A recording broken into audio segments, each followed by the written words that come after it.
Harmed students. That's what the ACLU of Iowa says a new report shows about school resource officers. The nonprofit requested records from the state school districts and law enforcement. KTV News Watch 7's Madison Prowse is looking at how this applies to Council Bluffs. Madison.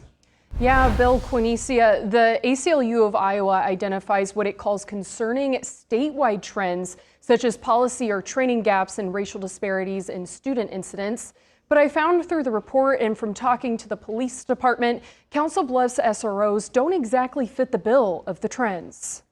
Nearly 40-page report breaks down federal records on arrests and referrals by school districts across Iowa. The ACLU of Iowa found school resource officers, or SROs, quote, disproportionately discipline and arrest Black students and students with disabilities. A student with disabilities is referred to law enforcement or arrested at 2.3 times the rate of a student without disability. Legal fellow Jacob Saracen adds Black students in Iowa are referred to law enforcement at twice the rate of other students. And arrested at nearly 4 times the rate. The data in the report includes the Council Bluffs community schools. When I did some math on the district's SRO arrest data, I found Black students are arrested at twice the rate of the total student population, which is a rate 2 times lower than the statewide finding. We try to let the school handle it because they handle the discipline.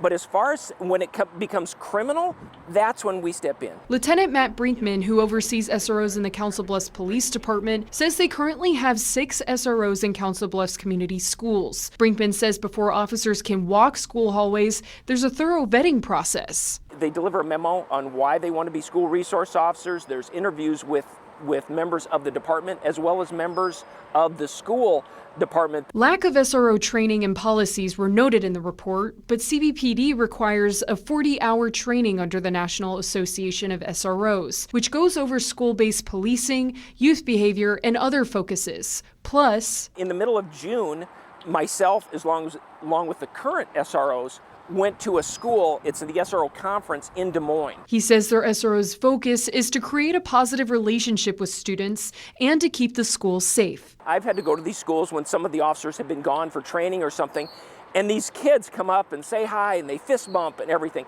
So it's working.